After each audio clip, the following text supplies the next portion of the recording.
There's a particular kind of hunger that has nothing to do with food. Adaeze Okonkwo knew that hunger the way she knew the sound of her own heartbeat. Intimately, constantly, in the quiet hours when the rest of the world was sleeping and she lay beside a man who had forgotten she existed. It lived beneath her ribs like a splinter that never fully surfaced. It woke with her every morning. It watched her cook, clean, smile, apologize, and fold herself smaller and smaller until she was nearly invisible. She was 31 years old, and she was disappearing. The apartment on Lagos Island that she and Emeka shared was beautiful on the outside. Cream walls, a polished marble floor that she scrubbed on her knees every Saturday, curtains imported from Dubai that Emeka's mother had chosen without consulting her. Beautiful things surrounding a hollow life. Adaeze had learned early in the marriage that the beauty of the apartment was not for her comfort. It was a performance, a stage set for the image Emeka Okafor wanted the world to see. She had met him 6 years ago at a cousin's wedding in Enugu. He had been charming then. Wide smile, broad shoulders, a voice that dropped low and deliberate when he leaned in close to speak to her. He told her she was the most intelligent woman he had ever spoken to. He told her she had eyes that could make a man confess his sins. She had laughed and looked away and told herself not to be foolish. She looked back anyway. They married 2 years later in a ceremony that made her mother cry with happiness. Her father placed her hand in Emeka's and said, "Take care of my daughter." Emeka had nodded with the gravity of a man who understood the weight of that request. He had lied with his whole chest. The cruelty did not come all at once. That was the thing nobody warned you about. It arrived in small installments, like a debt you didn't know you were accumulating until the collectors came for everything. First, it was the dismissals. "You're overreacting, Ada." Then the comparisons. "My mother would never question me like this." Then the silences that stretched for days, cold and suffocating, and she would crawl back to him with apologies for sins she did not commit because the silence was worse than anything he could say to her. Then came his family. Emeka's mother, Chidinma Okafor, was a woman who wore her cruelty like expensive perfume, present in every room she entered, cloying and impossible to ignore. She had never hidden her disappointment that her son had not married from their village. Adaeze was Igbo, yes, but from the wrong town, the wrong family, and carrying what Mama Chidinma called that foreign blood from her half-Yoruba father. It was enough to make her permanently suspect. "You have not given him a child," Mama Chidinma said to her one Sunday afternoon, not even looking up from the plate of ofe onugbu that Adaeze had spent 3 hours preparing. She said it the way someone comments on weather. Casually, devastatingly. Adaeze was quiet. "I'm speaking to you, Ada." "I heard you, Ma." "Then answer me. What are you doing in my son's house?" "Eating his food, spending his money, warming his bed. And what are you giving him back?" "Nothing. An empty stomach. That is all you are." Across the table, Emeka said nothing. He reached for more soup. The sound of his spoon scraping the pot was the loudest thing in the room. That was the day Adaeze understood that she was alone in this marriage. Completely, irrevocably alone. She should have left then. She knows that now. Every woman who has ever loved the wrong person knows the exact moment she should have walked away, can replay it in perfect detail. The light in the room, what she was wearing, how her hands felt. We know. We stay anyway. She stayed because she loved him, or what she believed love was. She stayed because she had been raised to believe that a woman's worth was measured in her endurance. She stayed because leaving felt like failure, and she had never failed at anything in her life. She stayed because some nights, when the world pressed down too hard, Emeka would pull her close in the darkness and rest his chin on her head, and for a few minutes, she could pretend that the man she fell in love with still existed somewhere inside the stranger she had married. She was wrong about that, too. The pregnancy came in her 4th year of marriage. She discovered it on a Tuesday morning in March, sitting on the edge of the bathtub with a test stick in her trembling hands, watching a second pink line appear with the slow certainty of sunrise. She sat there for a long time. The tile was cold beneath her. Her heart was doing something strange, beating too fast, then too slow, then settling into a rhythm she could only describe as cautious hope. She was afraid to want it too much. She told Emeka that evening over dinner. She had made his favorite, jollof rice with goat, meat the way his mother had taught her, plantain, and a small gesture of fresh salad on the side. She had even changed into a dress he once complimented, the burgundy wrap dress that she hadn't worn in over a year. He looked up from his phone when she put the test on the table beside his plate. "What is this?" "We're pregnant." He looked at it for a long moment. She watched his face for something, joy, relief, even just acknowledgement. His expression shifted slowly from neutral to something she couldn't immediately name. "Are you sure it's mine?" The words hit her so cleanly that for a moment she didn't register the pain. It came a second later, flooding her chest like cold water. "Emeka, I'm asking a question, Ada. Are you sure?" "How can you?" Her voice broke. She pressed her palm flat on the table to steady herself. "How can you ask me that?" He shrugged, that practiced, dismissive shrug that she had learned to dread. "Women do things. I'm not accusing you of anything. I'm asking." She picked up the test and walked to their bedroom and locked the door and did not cry until she heard the television come on in the living room. Then she cried quietly, the way women in difficult marriages learn to cry, with her face in a pillow, with the sound swallowed deep, because even grief had to be performed discreetly. He never apologized. He never acknowledged what he had said. 3 days later, he mentioned the pregnancy to his mother on the phone as though nothing had happened, and Mama Chidima arrived that weekend with a list of demands. Which hospital she should use, not the one Ada had already registered at, what she should eat, what she should not eat, how she should sleep, which prayers she should be saying, which church she must attend. Adaeze said yes to everything. She smiled. She complied. She ate what they told her to eat and went where they told her to go and swallowed the humiliation like bitter medicine. She told herself it would be different when the baby came. It had to be different. The public humiliation came for her at Emeka's company dinner.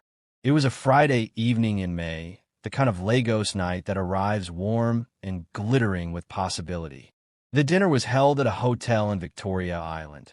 Circular tables draped in white linen, low music, the clink of glasses, the laughter of people whose lives were working out.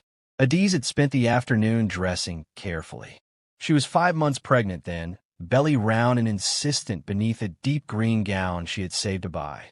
She felt, for the first time in a long time, something close to beautiful. She found Emeka at a table near the front, seated beside him, leaning into his personal space with the confidence of a woman who had every right to be there, was a woman Adaeze had never seen before. Tall, light-skinned, dressed in a gown that probably cost more than their monthly grocery budget, laughing at something Emeka had whispered in her ear. Adaeze stood at the edge of the table. Emeka looked up. He did not stand. He did not pull out her chair. He looked back at the woman and continued his sentence. "Emeka." Ada's voice was quiet. He turned to her with an expression of mild annoyance. "Ada, sit down. You don't have to announce yourself." She sat. Around the table, 3 of Emeka's colleagues and their wives had witnessed the exchange. She could feel their eyes on her, the particular quality of pity-flavored curiosity that people get when they're watching a car crash in slow motion. "This is Adaeze," Emeka said to the woman, gesturing at her vaguely. "My wife." He said it the way you identify a piece of furniture. Asterisk, this is the couch. This is the lamp. Asterisk. And this, he continued, turning to the woman with visible warmth, is Natasha. My business partner. Business partner. The way he said it. The way she smiled. "Congratulations," Natasha said to Adaeze, eyes dropping briefly to her stomach. "How far along?" 5 months. "You're glowing." Natasha's smile did not reach her eyes. Adaeze smiled back and reached for the glass of water in front of her and drank and stared at the white tablecloth and spent the next 3 hours watching her husband charm a woman who was not his wife. In public, at a table surrounded by people who all seemed to understand something she was only just beginning to fully name. He was not her business partner. If you've ever sat at a table where you were invisible to the person who was supposed to choose you every day, this story is for you. Keep reading. The miscarriage happened at 6.5 months. She had been spotting for 2 days before it became something she could no longer explain away. She called Emeka at work. His phone rang 6 times and went to voicemail. She called again and again. On the 4th attempt, he answered, his voice carrying the impatience of a man interrupted at something important. Ada, what is it? I'm bleeding. Emeka, I'm bleeding and I'm scared.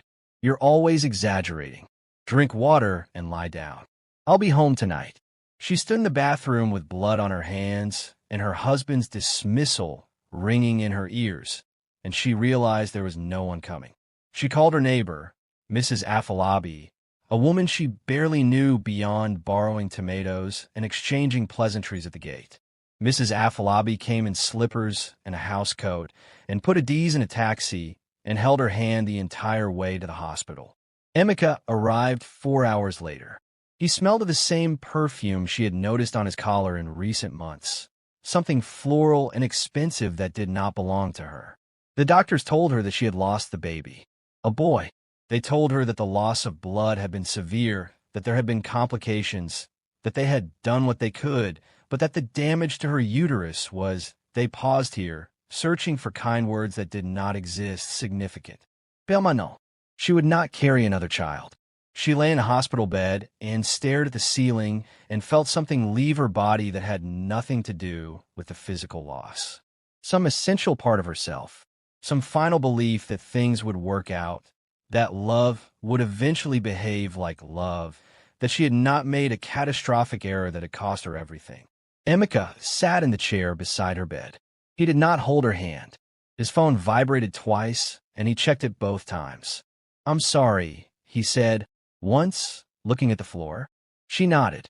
The doctor said there might be financial obligations. I'll sort it out. He did not sort it out. The bills accumulated. The post-miscarriage care she needed, the medications, the follow-up treatments, the things the doctor said were essential to prevent infection and further damage. She could not afford them. She asked Emeka for money twice. The first time, he gave her half of what she needed and told her to manage. The second time, he said he was having cash flow issues, and his mother, who happened to be visiting, added that perhaps if Adaeze had taken better care of herself, this wouldn't have happened. She stood in her own kitchen and absorbed that sentence and nodded and thanked Mama Chidinma for her concern. The infection came anyway. It spread quietly, doing its damage in the dark, and by the time she found a way to pay for proper treatment, the doctors confirmed what she had feared. The reproductive damage was complete. Her womb was gone.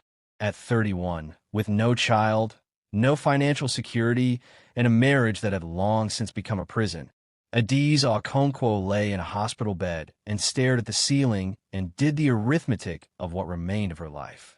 The numbers came up empty. She asked him for a divorce on a Wednesday. She had not planned it for a Wednesday specifically.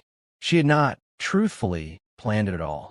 It came out of her the way things come out of people who have been holding them too long, suddenly, without ceremony, with a quiet finality that surprised even her.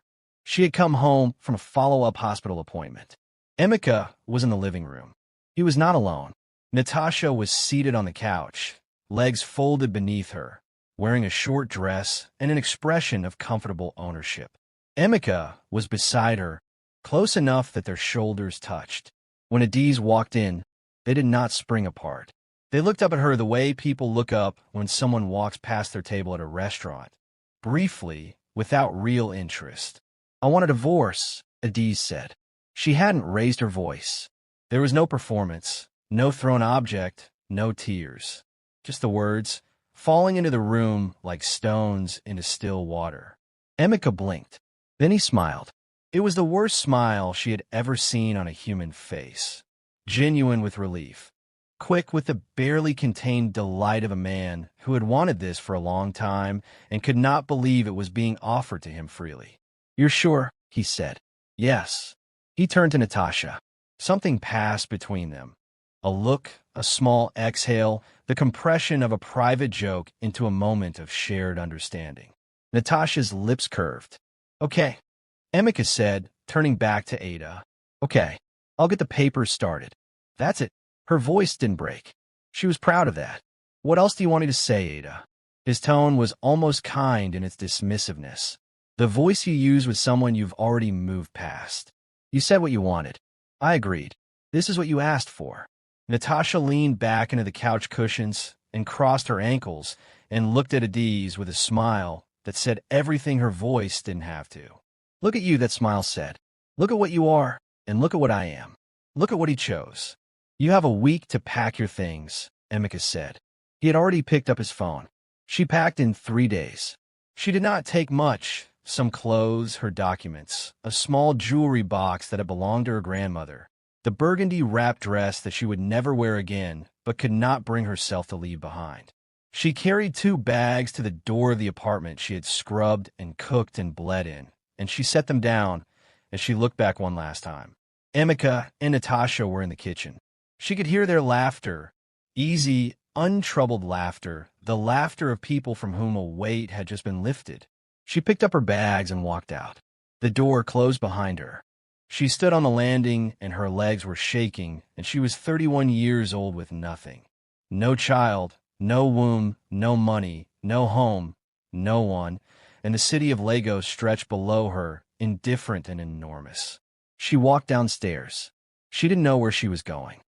Every woman who has ever walked out of a place that was slowly killing her knows that the hardest step is not the first one. It's the one after, when you're outside and the door is closed and you realize the world does not stop to acknowledge your bravery. Keep reading. What happens next will change everything. The months that followed were the kind of months that don't make it into stories. They were too ordinary in their harshness. The gray, grinding difficulty of being a woman alone in a city that eats the vulnerable without ceremony. She stayed with her cousin Ngozi in Yaba for the first 2 weeks, sleeping on a foam mattress on the floor of her room Ngozi shared with her toddler. Ngozi was kind, but worried. She had her own life, her own financial tightrope, her own barely managed chaos. She fed Ada and lent her enough for transport, and told her every morning that God would not forsake her. Adaeze appreciated the sentiment. She was not sure she believed it. She found a room in a face-me-I-face-you compound in Suralere, a small, airless space with a shared bathroom and a landlord who knocked on her door with suspicious frequency whenever rent was approaching. She got a job as an administrative assistant at a small logistics company in Ikeja. The pay was modest. The work was repetitive. Her manager was a man who confused having authority with having worth, and spent considerable energy reminding his staff of the hierarchy whenever possible. She went to work. She came home. She ate small. She did not call her family often because she could not afford to absorb their worry on top of her own. She had not told her mother the full truth, only that the marriage had ended, that she was fine, that she was managing. Her mother prayed over the phone. Her father went quiet in that way he had, the quietness of a man who blamed himself for something he could not have predicted. Some evenings, after work, she would sit at the edge of her narrow bed and open the worn notebook she had kept since secondary school. Not quite a diary, not quite a journal, something in between, a place where she had written things down since she was 15 years old. Dreams, mostly. Places she wanted to see, things she wanted to feel. The kind of writing you do when you're young and convinced that your life is going to be extraordinary. She read those old entries sometimes and felt a tenderness toward the girl who wrote them. That girl had wanted so much. She had wanted to see the cherry blossoms in Kyoto and the northern lights in Iceland and the ancient markets of Marrakesh.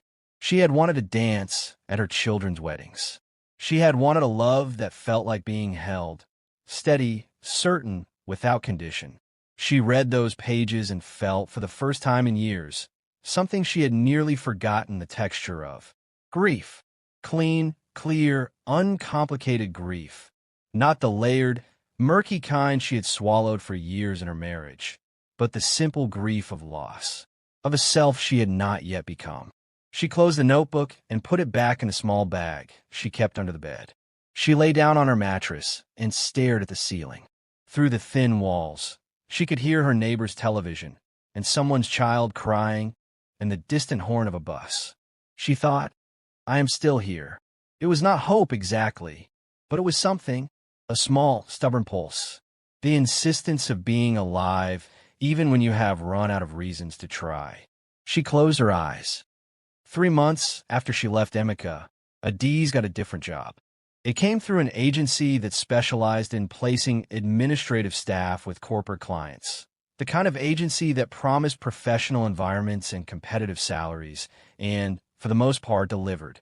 She was hired as an executive assistant at Shin Group Nigeria, the Lagos office of a Korean conglomerate whose interests sprawled across finance, technology, real estate, and several other sectors that the job listing described in deliberately vague terms.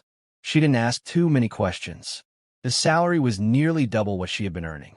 The office was in a glass tower on Ozumbambadu with air conditioning that actually worked and colleagues who said good morning and meant it. She wore her best clothes to work and took notes in precise handwriting and answered calls and managed schedules and stayed later than necessary because, honestly, the office was nicer than her room. She was good at her job. She had always been good at her job. It was the one place in her life where what she gave returned to her with appropriate acknowledgement. The senior staff she worked most closely with operated under the direction of a man she rarely saw. The head of the Nigerian operations, a Korean national who was said to be arriving from Seoul in a matter of weeks to oversee a new phase of the company's expansion.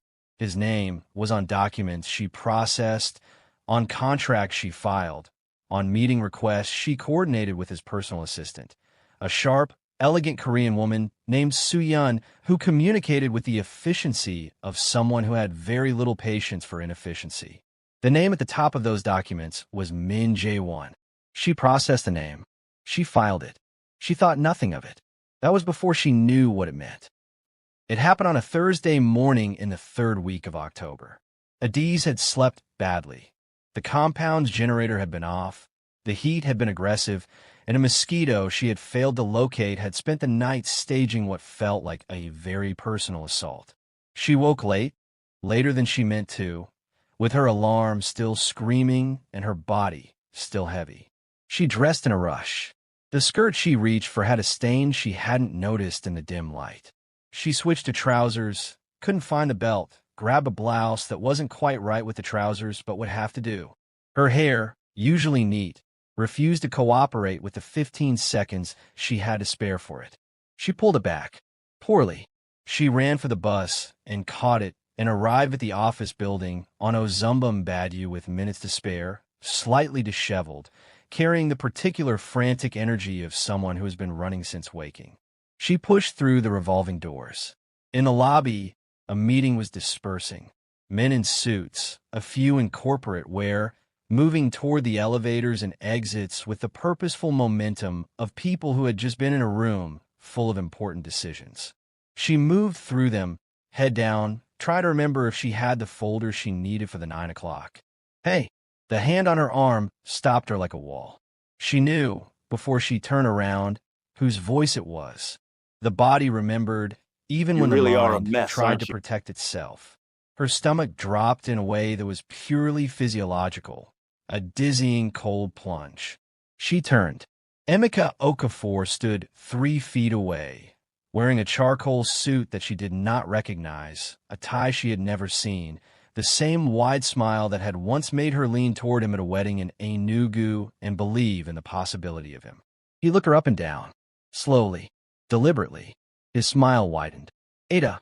He said her name like it was a punchline. Ada, is that you? What happened to you? She said nothing. Every lesson she had learned in the months since leaving him, every wall she had built, was suddenly in service, holding her perfectly still. You look, he laughed. An actual laugh. He turned to the man standing beside him, a colleague in a similar suit, and gestured to her the way you gesture at something amusing. This is my ex-wife. This is what I was telling you about. He turned back to her, looked at her blouse, her poorly matched trousers, her rushed hair. You couldn't even say hello? Just walked right past me. She stared at him. Nothing to say, no shame at all.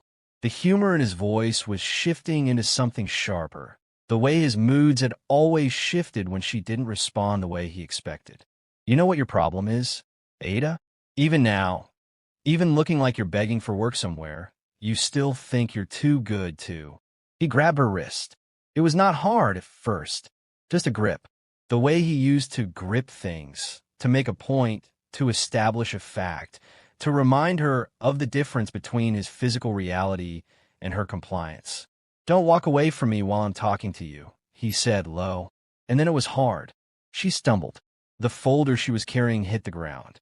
The papers spread across the marble floor of the lobby in a white fan, and the sound of them hitting the tile was very loud in the sudden stillness that had fallen around them, because people had stopped, were watching, were doing that particular frozen thing that people do when they're not sure whether to intervene or look away. She hit the ground a second later.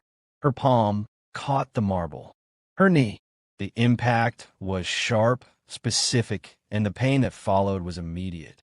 She looked up, and Emeka was standing over her, and she saw on his face the thing she had always known was there beneath the charm and the dismissals and the carefully managed cruelty. Something ugly, something that had never learned restraint, something that believed she was its property to discard and reclaim at will. She did not cry. She looked up at him, and she was absolutely silent. He raised his hand. "What is going on here?" The voice came from above and behind Emeka, quiet, precise, carrying the specific authority of someone who never raises their voice because they have never needed to. Speaking English, but with a cadence underneath it that was not English. Emeka froze. Adaeze looked past him, up, and saw at the top of the 3 steps that led from the lobby to the executive corridor a man she had never seen before. Tall, Korean, wearing a dark suit that had been made specifically for his body. Dark eyes that had fixed on Emeka with an expression that was not anger.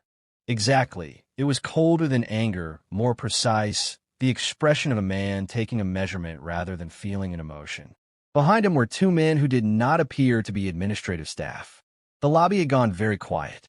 The man at the top of the stairs looked from Emeka to the papers on the floor, to Adaeze, kneeling, her palm bleeding slightly from where it had struck the marble.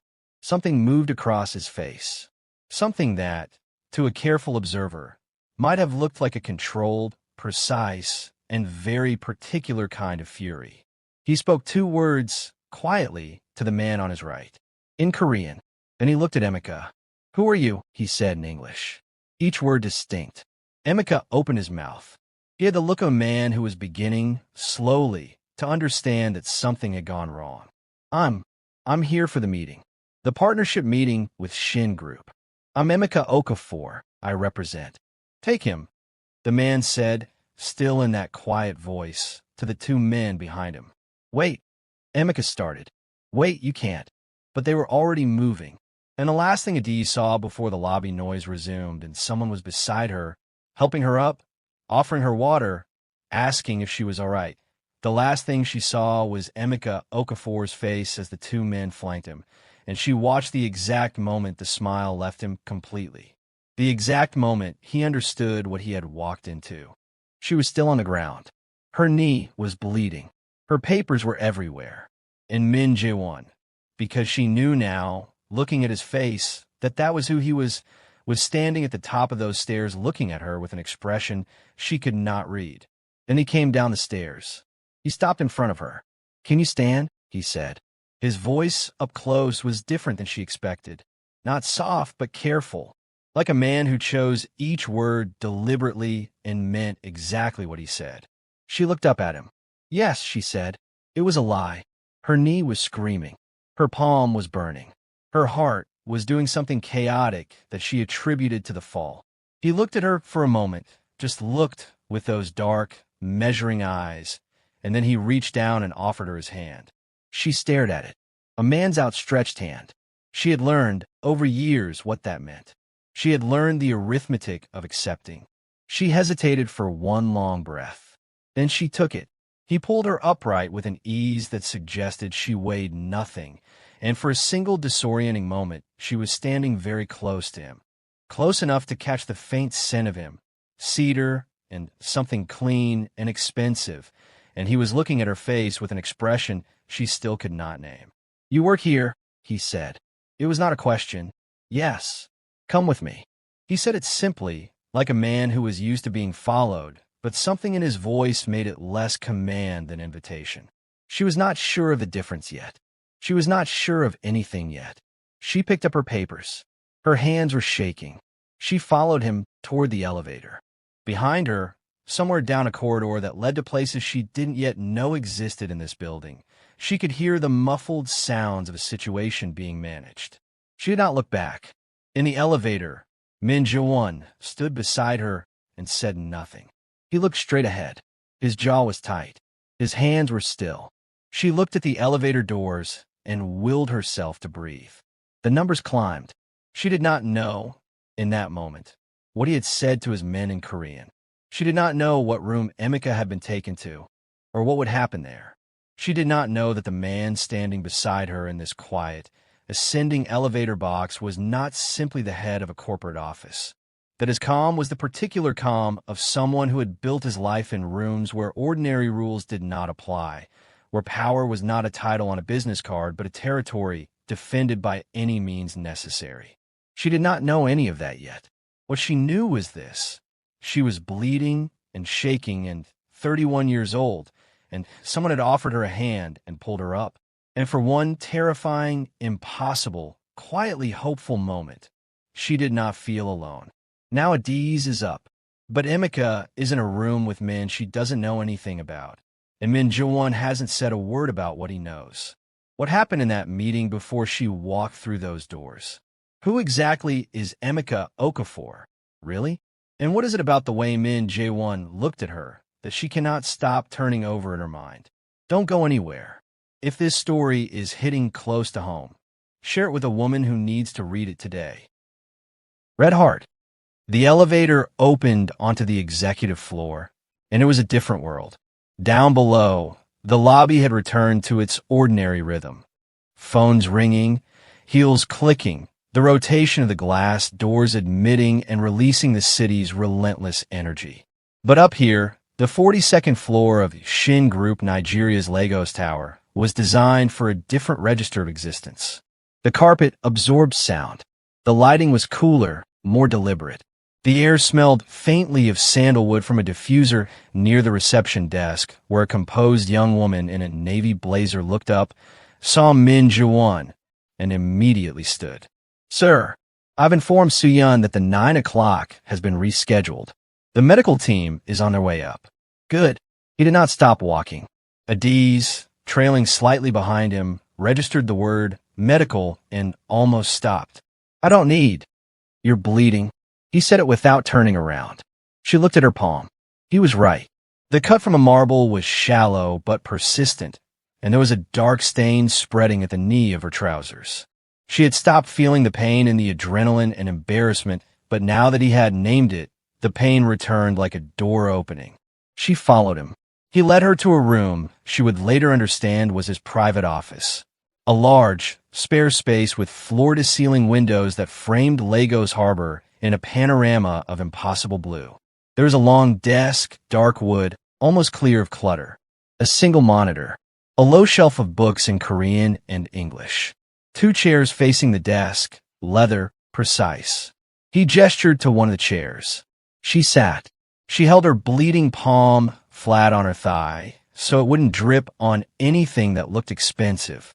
He stood at the window with his back to her and looked out at the harbor, and the silence between them had a quality that was different from the silences she had learned to fear. It was not hostile, not loaded with unspoken punishment. It was simply quiet, the natural quiet of a man thinking, contained in his own deliberateness. A woman entered. Seon. Adaeze recognized her from the photographs attached to email correspondence. Mid-30s, sharp cheekbones, dark hair pulled back, moving with the compressed efficiency of someone who had eliminated all unnecessary motion from her daily life. She set a small first aid kit on the desk beside Adaeze without ceremony, said something brief in Korean to Min Jae-won, received a response, and left. Adaeze looked at the first aid kit. She looked at her palm. "May I?" A different voice, The young woman for reception had followed, hovering at the door. "I have some training. If you'll allow me." "I can do it myself," Adaeze said. "She can help you," Min Jae-won said from the window, still not looking at her. There was no force in his voice, no demand, just a calm statement offered once. She was struck by how different it felt from the instructions she had learned to navigate in her marriage.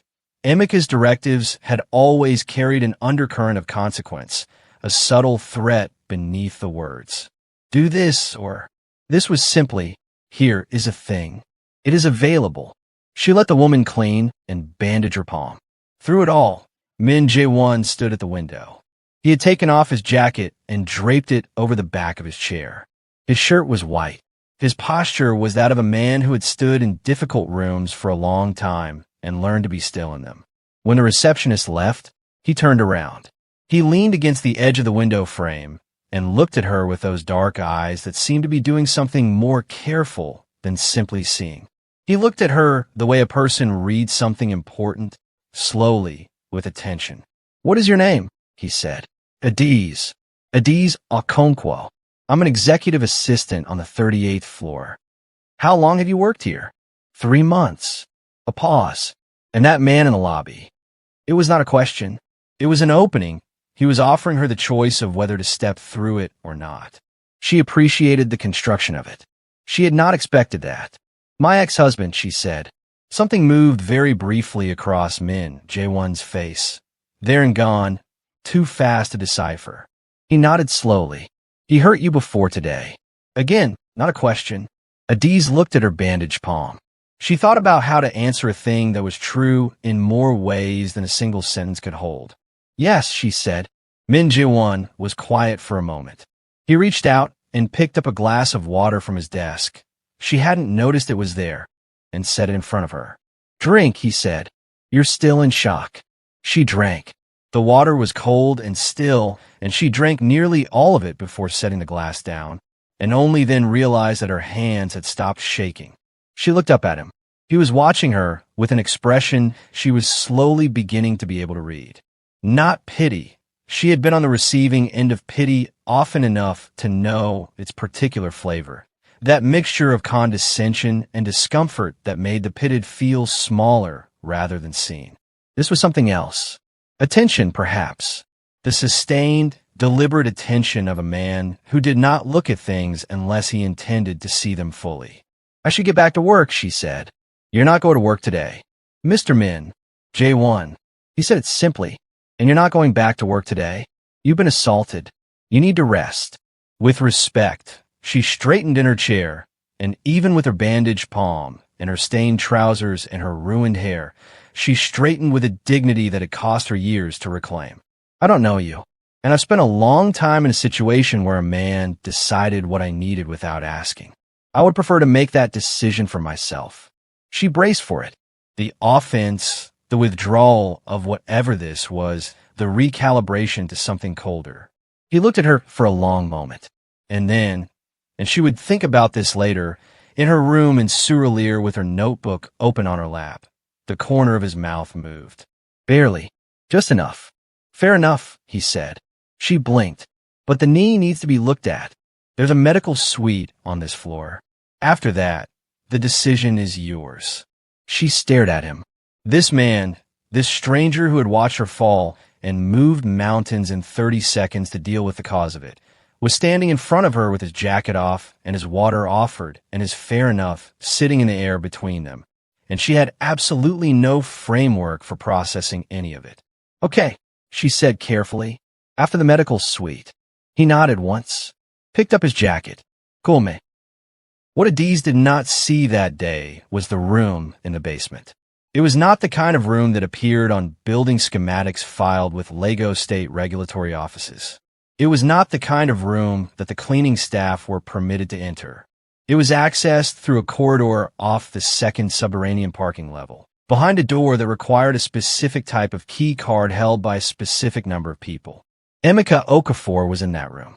He had arrived there in the grip of 2 men who had not spoken to him beyond a single instruction: walk.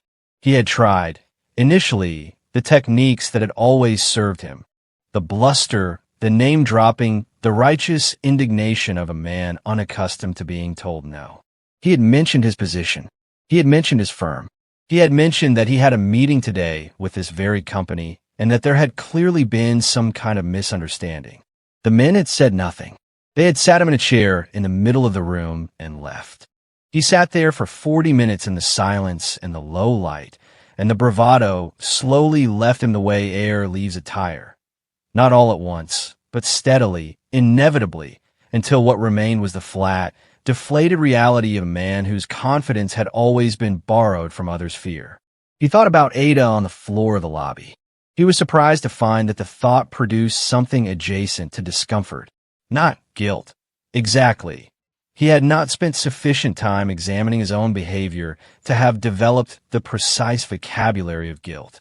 But something, a small, unexpected something that he quickly buried beneath the mental recitation of his own justifications. She had always been dramatic. She had always made him feel inadequate.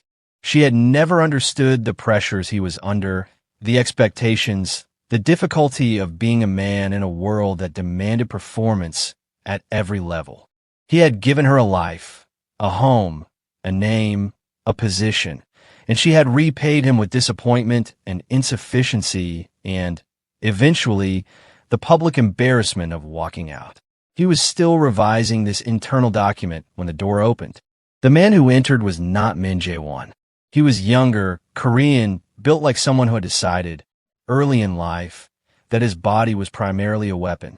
He set a folder on the table in front of Emeka and sat down across from him. "Emeka Okafor," he said, opening the folder. His English was excellent, accented, precise. Age 36. Claimed representative of Okafor Benson Associates, a financial services firm registered in Lagos. He paused.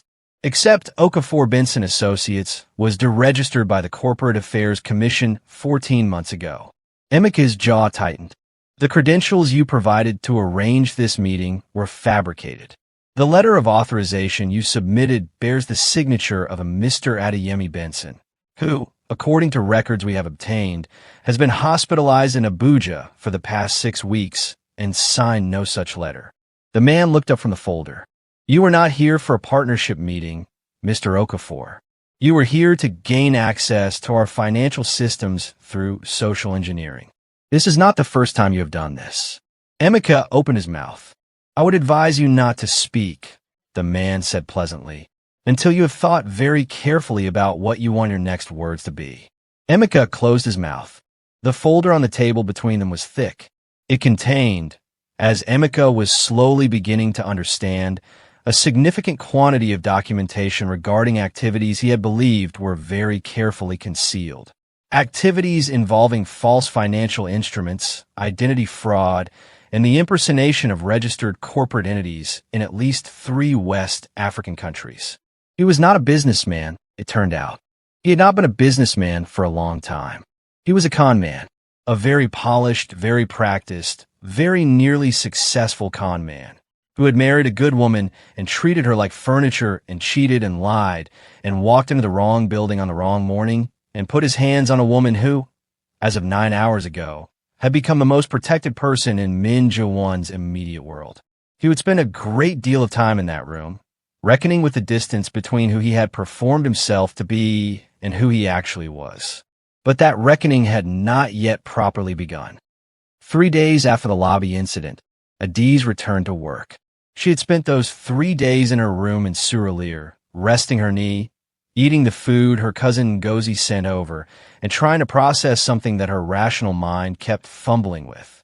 She had been contacted by Soo-yeon, Min Jae-won's assistant, on the same afternoon of the incident. A brisk, efficient call informing her that her position at the company was secure, that her medical expenses had been covered, and that she was to take as many days as she needed before returning. She had said thank you in a voice that came out slightly unsteady. Soo-yeon had said, "Of course," in a tone that suggested she was reading from an internal document titled Standard Responses to Unusual Situations, and ended the call. On the second day, a food delivery arrived at her compound. Not from a restaurant, but a proper assortment of neatly packed meals, enough for several days, accompanied by a card that said simply, "Rest. No signature." She sat on her bed and held the card and stared at it for a long time. Then she opened her notebook and wrote, "I don't know what to do with kindness from a stranger. I've been given so little of it for so long that I don't trust the shape of it anymore. What if it's just another version of the same thing in different packaging? What if I accept it and it turns out to have a cost I can't pay?" She closed the notebook and ate the food because she was hungry and it was good food, and being suspicious of kindness did not mean you had to be hungry about it. On the third day, she decided something. She would go back to work. She would be professional. She would be competent and grateful and appropriately distant, and she would not allow the particular quality of Min Jae-won's attention to mean more to her than the evidence warranted. She had learned, at considerable personal expense, the danger of assigning meaning to attention before it had proven itself with time. She dressed carefully on that third morning. Her second-best trousers, the ones without the stain. Her favorite blouse, the dark blue one that she knew sat well on her. She did her hair properly, took her time, looked at herself in the small mirror above her wash basin until the face looking back at her was composed and ready. She took the bus to Azumabadyu. She went to her desk on the 38th floor and logged in and began clearing her backlog of emails with the focused efficiency of someone who understood that work was, among other things, a structure, a reliable framework on which to arrange the hours of a day that might otherwise collapse into the shapelessness of grief and worry. At 11:15, Soo-yeon appeared at the entrance to her office space. "Mr. Min would like to see you. When you have a moment." Adaeze saved her document. She straightened her blouse. "When you have a moment" was, she understood, a courtesy construction. She followed Soo-yeon to the elevator. He was at his desk when she entered, working, reading something on his monitor with the focused attention he seemed to bring to everything. He looked up when she came in. "Sit," he said, and then, catching himself, "Please." She sat. He turned away from his monitor to face her fully. This was something she had already begun to notice about him, the completeness of his attention. When he looked at you, he looked at you. There was no part of him glancing at his phone or monitoring the door. You had all of him, and it was, she didn't have the exact word for it, unsettling in a way that was not entirely unpleasant. "How is the knee?" "Better. Thank you." He paused, and she saw him select the next word with care. "The rest." "Fine," she said. "Automatic." Then she caught herself. "I'm managing." A small silence. He folded his hands on the desk. "I want to offer you a different position." She blinked. "I'm sorry. Your current role is administrative assistant, 38th floor. I'm offering you a position as my direct executive coordinator. Higher level work, different responsibilities, better compensation. The position has been empty since we established the Lagos office." He paused. "I've reviewed your file. Your work has been excellent. This is not pity." He said that last sentence with the directness of someone who anticipated her objection and respected her enough to address it preemptively. She stared at him. "Why?" she said. He looked at her steadily. "Because I need someone who is good at the job." And because, he stopped. Something passed across his face. "Because you deserve to work somewhere where your presence is valued." The room was very quiet. She thought, do not read into this. Do not take the shape of this kindness and build a story around it. You have done that before. You know how it ends. She thought. He said, "You deserve." No one has said that to me in a very long time. She thought. Trust nothing. "I'll take the position," she said. "But I want to be clear. I'm here to work. I don't want to be managed. I don't want to be protected from difficulty. I'm not fragile." He met her eyes. "I know, and I don't want special treatment." "You'll have appropriate treatment," he said, which, for someone of your capability, looks like being given actual responsibility. She nodded once, slowly. "Okay, good." He turned back to his monitor. "You can start reviewing the October files with Soo-yeon this afternoon. She'll brief you." She stood to leave. "Adaeze." She stopped. The way he said her name, he said it correctly, all 4 syllables, the emphasis right, the vowels open and accurate was a small thing. It should not have meant anything. It did. Yes. Thank you for coming back. She turned and walked to the door before he could see what her face did after that. The weeks that followed had a texture she had not expected. Working directly for Min Jae-won was, first and most obviously, demanding. He operated at a pace that assumed competence as a baseline and built exhaustively from there. His expectations were high, but they were clear. He told you exactly what he needed, explained his reasoning when she asked, and expressed dissatisfaction not through coldness or drama, but through directness. This is not what I asked for. Here is what I actually need. Correctable, specific, fair. She had never, in her professional life, worked for anyone who was consistently fair. She adapted quickly. She was good at reading the architecture of people's working styles, good at anticipating needs before they were named, at keeping threads untangled, at moving between the various dimensions of his Lagos operation with the quiet competence of someone who had spent years making the invisible visible. She wrote memos that said exactly what needed saying. She managed his schedule with a precision that left him more time to think. She sat in meetings and said nothing unless she had something to add, and when she had something to add, added it with the confidence of someone who had done the preparation. After the third week, Soo-yeon told her, in the tone of someone dispensing a high honor, he says you're the best assistant he's had in 3 countries. Adaeze filed this information and went back to work. But proximity did what proximity does. She began to learn the edges of him. The way his jaw tightened when a call from Seoul went long. The tea he drank in the afternoon. Barley tea, plain, no sugar, which he made himself in the small kitchen off his office with a precision that suggested it was one of the few domestic acts he found genuinely calming. The way he read, quickly, front to back, margin notes in tight Korean script. The scar on his left hand, just below the knuckle of his index finger, that she had noticed once and never asked about. He was not warm the way her cousin Gozi was warm. Open, exclamatory, full of physical demonstrations of affection. He was warm the way deep water is warm. Not at the surface, but real, held carefully, slow to cool. He brought her things, never dramatically. A better chair for her office, just appearing one Monday morning without comment. A different desk lamp, because he had noticed her squinting at documents in the afternoon light. A plate of Korean snacks left outside her door during a late working session, because Soo-yeon had mentioned that she sometimes skipped lunch on heavy days. He never made an occasion of these things. They simply appeared, with the quiet deliberateness of someone who was paying attention and chose to act on what he saw. She did not know what to do with this. Every time something appeared, she sat with it privately and told herself, it is professional courtesy. It is what a good employer does. Do not construct a narrative. But her notebook, the notebook she had been writing in since she was 15, began to fill with new pages. He asked me today if I'd eaten. Just that. No lecture, no instruction. Just, have you eaten? And I realized that I couldn't remember the last time someone asked me that and wanted a real answer. There is something very careful about him. Like he's keeping something in that takes effort to contain. I recognize that. I understand the kind of quiet that is actually very loud on the inside.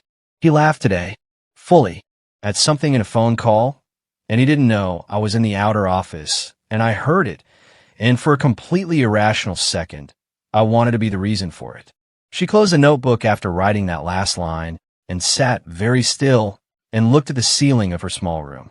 Don't, she said aloud to herself. She had a long list of reasons. She knew exactly how this story could go wrong. She had already lived one version of it, and it had taken her womb and her child and 3 years of her life, and left her in a single room in Surulere eating food delivered by a man she did not know how to trust.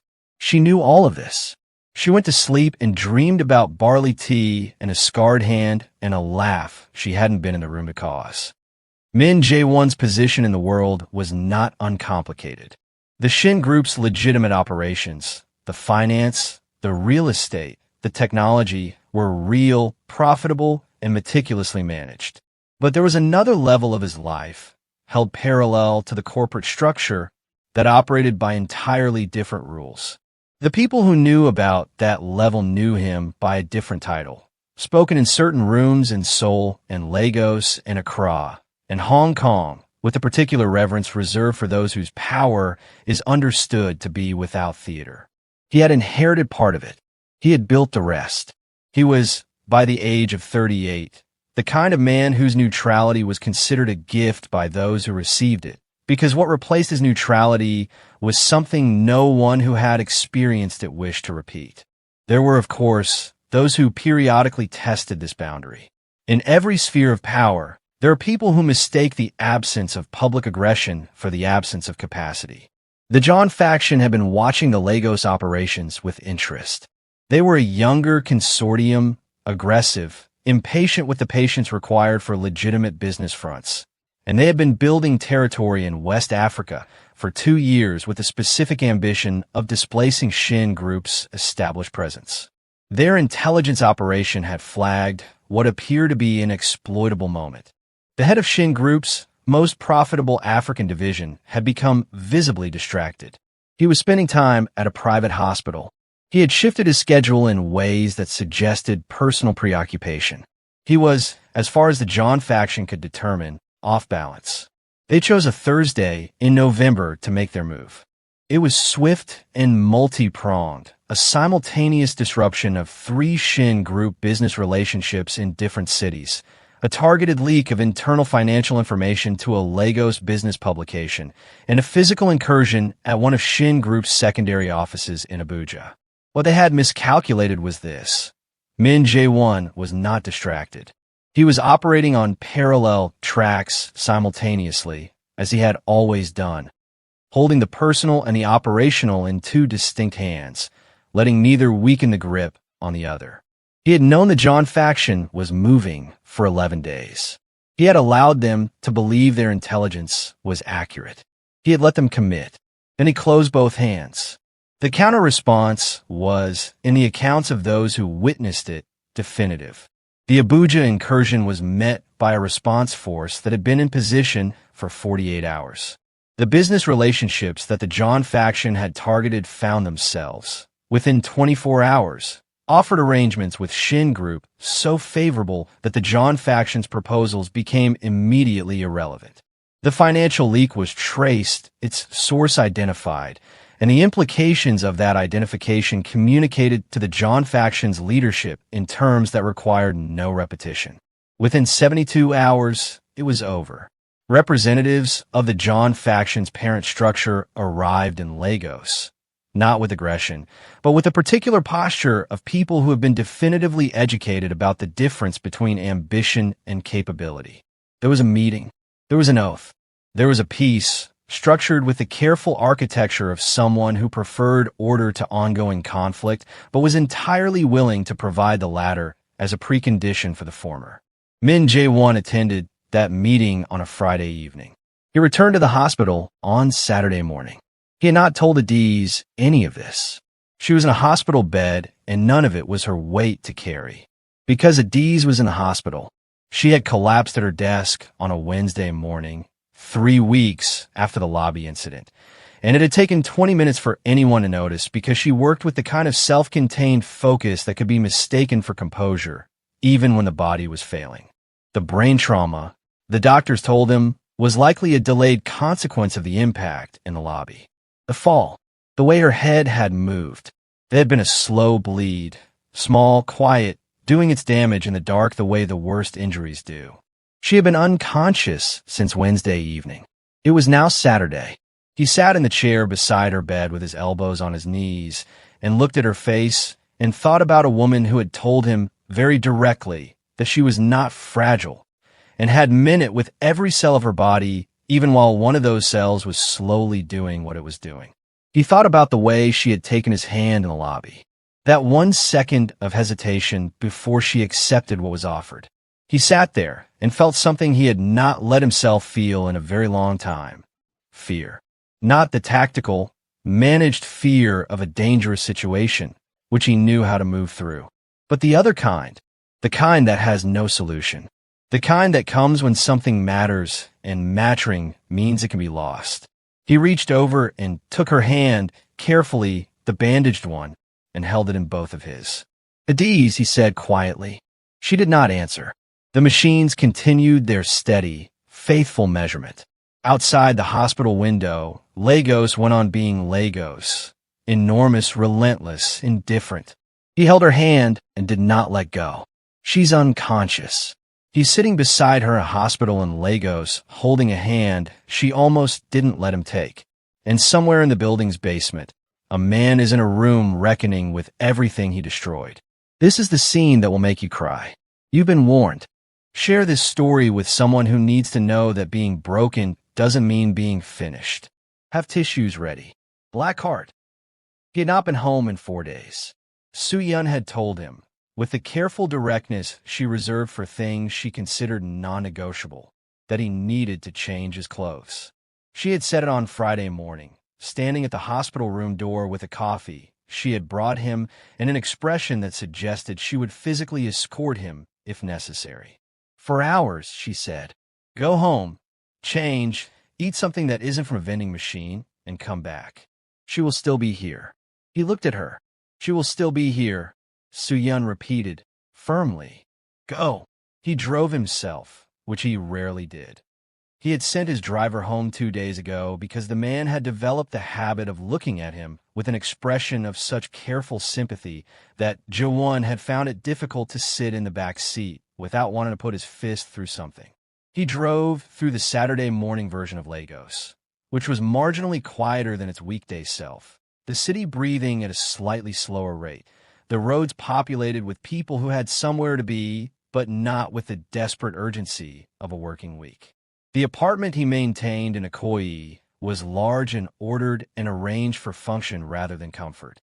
He had never spent enough consecutive nights here for it to feel like anything more than a very well-appointed stopping point between obligations.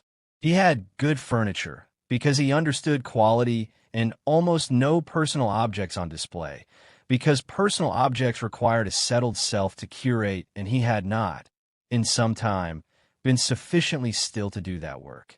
He showered. He changed.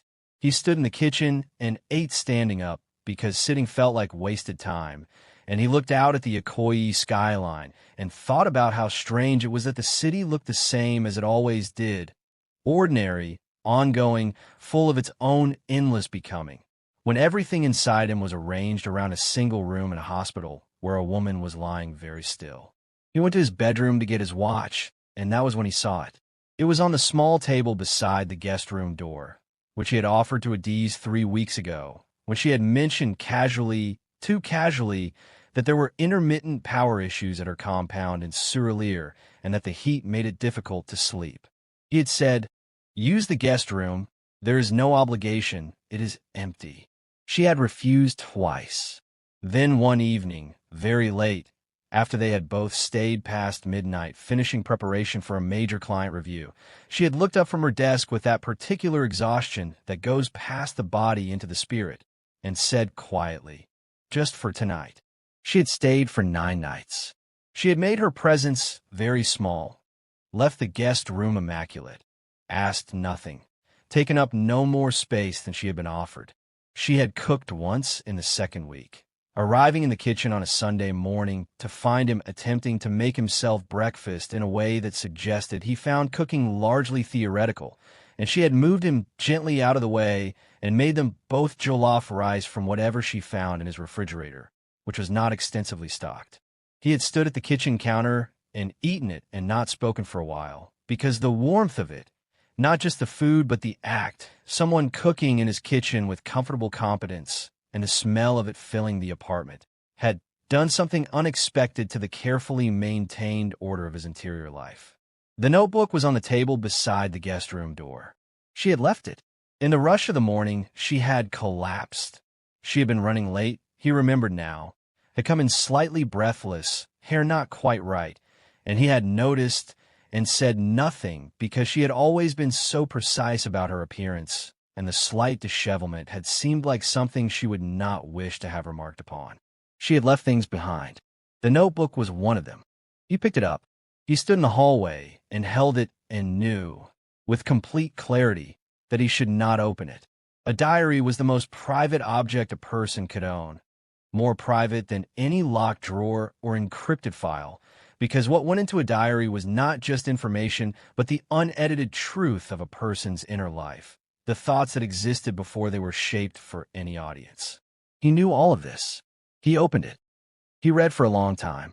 He sat on the floor of the hallway, not on the couch, not at the table, on the floor, his back against the wall.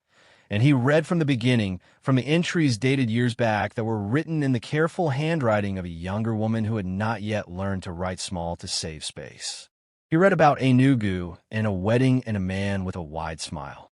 He read about the early years of marriage, the way hope can persist past all reasonable evidence for its existence, the specific and inventive ways a person can explain away what they know. He read about a Sunday afternoon and a plate of soup and a silence that said everything.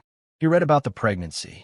He read it slowly, and he was very still, and his jaw was very tight. He read about a hospital bed and a question a doctor asked that required the kind of answer a 31-year-old woman should never have to give. He read, "They told me today that I will not have children." I sat with the word permanent for a long time. I kept thinking, permanent is such a long word. Why is it so short? He did not move for several minutes after that page. He read the entries from after the divorce, the small room, the bus rides, the cousin's floor, the job. He read the economy of it, the daily negotiation of dignity on a limited budget, the way she had written about those months without self-pity, but with a precision that was somehow more devastating than self-pity would have been. She observed her own suffering the way a naturalist observes a phenomenon, clearly, carefully, without flinching, noting what was there without pretending it wasn't. He read, "I have been thinking about the places I wanted to see before I believed my life had no more room for wanting. I used to have a list. I think I need to write it again. Not because I'll go, I don't know if I'll go, but because writing it keeps something alive in me that I can't afford to let die." And then there was a list. Kyoto in cherry blossom season. The northern lights from somewhere in Norway or Iceland where you could lie on your back in the snow and look up. The old markets of Marrakesh at dawn. The Amalfi Coast, specifically from a boat, specifically with a glass of something cold. Zanzibar. The temples in Bagan, Myanmar. Santorini, not in summer when it was crowded, but in October when the light was different. The Maldives, floating above the water, because she had seen a photograph once as a child and had simply never stopped wanting that specific quality of blue. He read the list twice. He read the final entry, dated 3 days before she collapsed. Written late, the handwriting slightly less precise, the way handwriting gets when someone is tired and writing anyway. I don't know what he is. I don't know what to call this.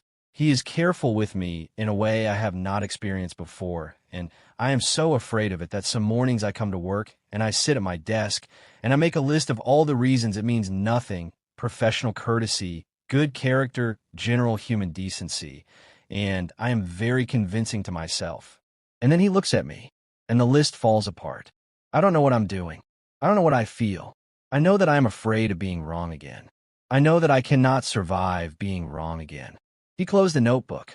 He sat on the floor of the hallway for a long time, with a notebook in his hands, and the apartment was very quiet around him. And he thought about fear, hers, which he had been carrying with such composed invisibility, and his own, which had been sitting in his chest for 4 days like a stone. He got up. He put the notebook in the inside pocket of his jacket, against his chest. He drove back to the hospital. He went to the chapel first. It was a small room on the first floor of the hospital, interdenominational, with rows of plain wooden chairs and a wooden cross on the front wall and a single window that let in a slanted column of afternoon light. It smelled of old wood and something floral, the lilies in a vase near the front that someone replaced every 3 days, he would later learn. He stood in the doorway of the chapel for a moment. He was not a religious man. His mother had been nominally Buddhist in the cultural sense. A few practices observed, a few festivals acknowledged, but faith had not been a living presence in his household. His grandmother, his father's mother, had been different. She had been a woman of profound and quietly held Christian faith, the product of a mission school in a small Korean town in the 1950s, and she had carried it with the practical confidence of someone who found it genuinely useful. She had prayed with the matter-of-fact concentration of someone making a necessary phone call. She had told him once, when he was 7 years old and dismissive in the way that 7-year-olds are, "Jawan, I am not asking you to understand it. I am asking you to notice that I pray and that things work out." She had died when he was 22. He had been at her bedside. He had watched her face go peaceful in a way that suggested she knew something he did not. And he had felt for the first time in his adult life the acute insufficiency of not having a framework for the unknown. He walked into the chapel and sat down in the front row. He looked at the cross. He was quiet for a moment. Then he said, not loudly, addressing the room rather than the ceiling, "I don't know how to do this properly." She would know. My grandmother. She would have the right words. He paused. "I don't have the right words." "I have," he stopped. "Try it again." "She has been through things that should have broken her. Things that I know about now that I didn't know before, and knowing them makes what is happening upstairs even more. It makes it." He pressed his hands together and looked at them. She wrote down places she wanted to see. Before she died. That's how she phrased it. Before she died, as if she had already resigned herself to not having enough time. She is 31 years old, and she wrote a list of the world's beautiful places as though she was making peace with never reaching them. His voice was very controlled and very quiet. "I can't accept that." He looked up at the cross again. "If you are there, if my grandmother's God is there, I am asking. I am not bargaining because I understand that's not how this works. I am asking. Let her stay. Let her have the time she wrote about. Let her see the lights in Iceland and the markets in Marrakesh and the water in the Maldives." A pause. "I will take her there. I swear to you that I will take her there. Every single place on that list. If she stays." He sat in the chapel for a while longer. Then he went back upstairs. He sat beside her bed and took out the notebook and held it in both hands, and he began to speak. He had never done anything like this in his life. He was a man who spoke when necessary, who communicated with precision, who had learned early that words were most powerful when they were not wasted. This felt different, not wasteful, but necessary in a way he couldn't fully explain, as though the words needed to exist in the room, needed to travel the small distance between his chair and her bed, needed to find a way through the quiet that had settled around her. "I read your notebook," he said. "I know I shouldn't have. I'm not sorry, because if I hadn't, I would not have known, and I needed to know." He set the notebook on the edge of her bed. "I know about the marriage. I know about the hospital and what they told you. I know about the list." He paused. "I know what you wrote about me 3 days ago. The machines measured. The afternoon light shifted in the window. I've been trying to explain to myself what you are to me. I have been, you know how I am. I am careful with language. I don't name things until I'm certain of them. It takes me a long time to be certain." A quiet pause. "I am certain." He looked at her face. Still, pale, foreign in its stillness, because he had learned her face in motion, in concentration, in the occasional unguarded moment when she laughed at something unexpected and her whole face changed. "You are extraordinary," he said, "not in spite of what you've been through, not as a consolation for it. You are extraordinary, your mind and your strength and the way you look at the world and the way you write about it, and the way you stood in my office 2 months ago with blood on your knee and told me very directly that you were not fragile." His voice did not waver, but it had become, in the quietness of the room, something different than his professional voice, something unguarded. "I have not been afraid of anything in a very long time. I'm afraid now. I need you to understand that." He reached over and took her hand. "The list," he said. "I will take you to every place on it. I swear on my grandmother's faith, which I am beginning to think I have been a fool to dismiss. Kyoto first, because the cherry blossoms come in April, and April is not far. Then wherever you want, in whatever order you choose. You can plan it. You will enjoy planning it." He almost smiled. "I know you. You will make a spreadsheet." He held her hand. "Come back," he said. "That's all I'm asking. Come back." November became December. He rearranged his life around the hospital with an efficiency that those who worked for him found both impressive and faintly alarming. He worked from the hospital when he could, his laptop at the table near her window, calls taken in the corridor, Soo-yeon appearing daily with documents and departing with instructions. He slept in the chair beside her bed on the nights when sleep came at all, which was not often. He became known to the hospital staff in the way that people who are always present become known, not intrusively, but as a constant. The nurses knew his tea preference. The night nurse, a stout woman named Nurse Patience who had been working night shifts for 22 years and had, as a consequence, arrived at a comprehensive understanding of human nature, observe him for 2 weeks before telling him one evening, "She knows you're here." They always know. He looked up from his laptop. "I've seen it many times," Nurse Patience said, adjusting the foreline with practiced certainty. "The body is very aware, even when the brain is resting. It knows when it is not alone." She looked at him with the frank directness of someone whose work had eliminated the luxury of tact. "You should keep talking to her." He did. He told her things he had not said aloud to anyone. He told her about his grandmother's house in the South Korean countryside and the smell of the garden in summer. He told her about the first time he had understood the real nature of the world he had inherited and the night he spent alone after that understanding, deciding who he was going to be in it. He told her about Seoul in winter, which was severe and beautiful, and about the particular quality of silence in the mountains when the snow was deep. He read to her. He had asked Soo-yeon to source books, English novels, because those are the language of her leisure reading. He had noticed, and he read to her in the evenings when the ward was quieter. He read badly at first, feeling self-conscious in a way that he recognized was absurd given that she was unconscious and could not laugh at him. And then, gradually, the self-consciousness left, and the reading became what it was supposed to be. He went to the church every morning at 6. He sat in the front row and spoke to his grandmother's God with the same blunt practicality he brought to everything else, making the same request in new language each time, as if the variety of approach might improve the probability of answer. He donated to the church's community fund. He donated to the hospital's charity ward. He funded school supplies for a primary school near the hospital that a nurse had mentioned was struggling. He did these things not as transactions, not with the theology of an exchange, but because they seemed like the actions of a man who was serious, and he wanted to be serious about this.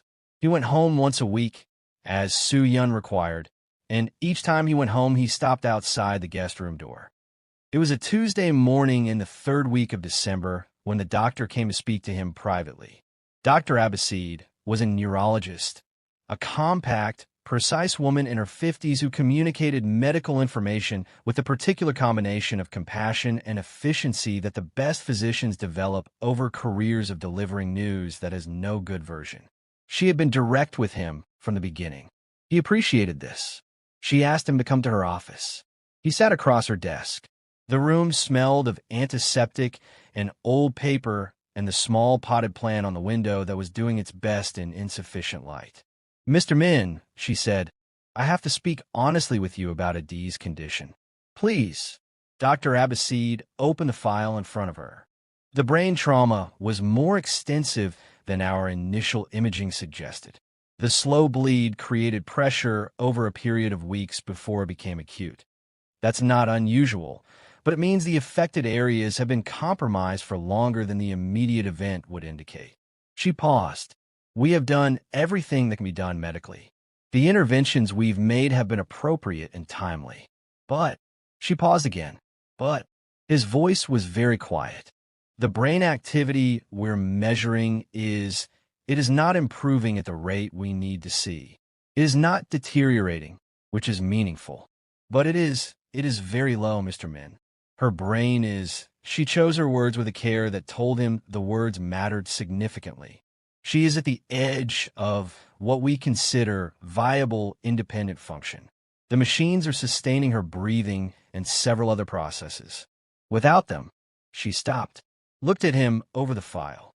"I think you understand what I'm telling you." He was silent. "We are approaching a point where I am obliged to have a conversation with you about her care going forward." about comfort measures, about, she folded her hands on the desk, about allowing her body to rest. She has no family in Lagos who have been reachable. You have been listed as her emergency contact by her own declaration 3 weeks ago, which means this conversation is one I am having with you. He looked at the plan on the window. He looked at it for a long time. What you are describing, he said, slowly, is removing her from the machines. I'm describing the option, Dr. Adaeze said carefully. The other option is continuing with the understanding that the chances of meaningful. No, he said. She waited. We continue, he said. We do not remove anything. We continue everything. Every machine, every intervention, everything. He met her eyes. She has places to go. I have made her a promise. She needs to be here to receive it. Dr. Adaeze looked at him for a moment with an expression that was not professional and not clinical. It was simply human. Mr. Min, I understand the medical information, he said. I am not in denial. I am asking for more time. She was quiet. Then, I will need you to sign documentation acknowledging. Send it to me. I will sign it today. She nodded slowly. He stood to leave. And that was when the sound came. It came from down the corridor. Not alarming, not the frantic emergency alarm he had learned to listen for in the weeks of sitting beside her bed, but different. Different in the way that different sounds in hospitals mean different things. A sudden increase in activity. A nurse's voice, elevated, not panicked, but urgent. He was out of the office and down the corridor before Dr. Adaeze had fully risen from her chair. The sound was coming from her room. He pushed through the door. The monitor above her bed, the one he had watched for 3 weeks with the focused attention of a man who had made its numbers the measure of everything, was doing something different. It was showing a pulse. Not the faint, barely there signal that had persisted stubbornly through weeks of vigil, but a pulse. Climbing. Steady. Present with a specificity and strength that had the night nurse already on the phone and the morning nurse at the bedside checking and rechecking what she was seeing with a barely contained expression of someone witnessing something she will describe for the rest of her career. He stood at the foot of the bed. His hand found a metal bed frame and held it. Adaeze's chest was rising and falling. Her face was the same still, but something had changed in the room. Some quality of the air, some irreversible shift in the balance of what was possible. The machine beeped, and beeped, and beeped. Dr. Adaeze appeared in the doorway behind him. He heard her breath catch. He did not speak. He could not, in that moment, have produced language. He stood at the foot of her bed and held the metal frame and felt something move through him that he did not have a name for. Relief was too small a word. Gratitude was too small a word. All the words were too small for the size of what was happening in his chest. Nurse Patience appeared at his elbow. She looked at the monitor. She looked at him. She put her hand very briefly on his arm. Just a touch, just a second, and said, in the voice of someone who has been right about something important, I told you she knew you were here. He did not answer. He went to the chair beside her bed, and he sat down, and he took her hand. Outside, Lagos was doing what Lagos always did, being enormous and relentless and full of itself, the city that does not stop for anyone's private crisis or private joy. He didn't care about any of that. He held her hand, and he waited. It was not like waking. It was more gradual than that, like light returning to a room not by someone switching on a switch, but by the slow, incremental increase of a dawn, so gentle that you could not have named the exact moment darkness became something else. She was aware of the hand first. There was a hand around hers, warm, large, the thumb moving very slightly across her knuckles in a slow, repetitive motion, as if the person holding it had been doing this for a long time and had made peace with doing it indefinitely. She was aware of a sound, a regular beeping, close, and underneath it the low, ambient noise of a building that never fully went to sleep. She was aware of weight, her own body, its presence, its specific complaints. Her head was what most demanded her attention, an ache so thorough and deep that it felt structural, as if the pain had become part of the architecture rather than a guest. She tried to open her eyes. It took longer than she expected. When she finally managed it, the light in the room was evening light, orange and low, coming through a window, and everything was slightly blurred at the edges, and the ceiling above her was white and unfamiliar. She turned her head carefully toward the weight of the hand. He was asleep.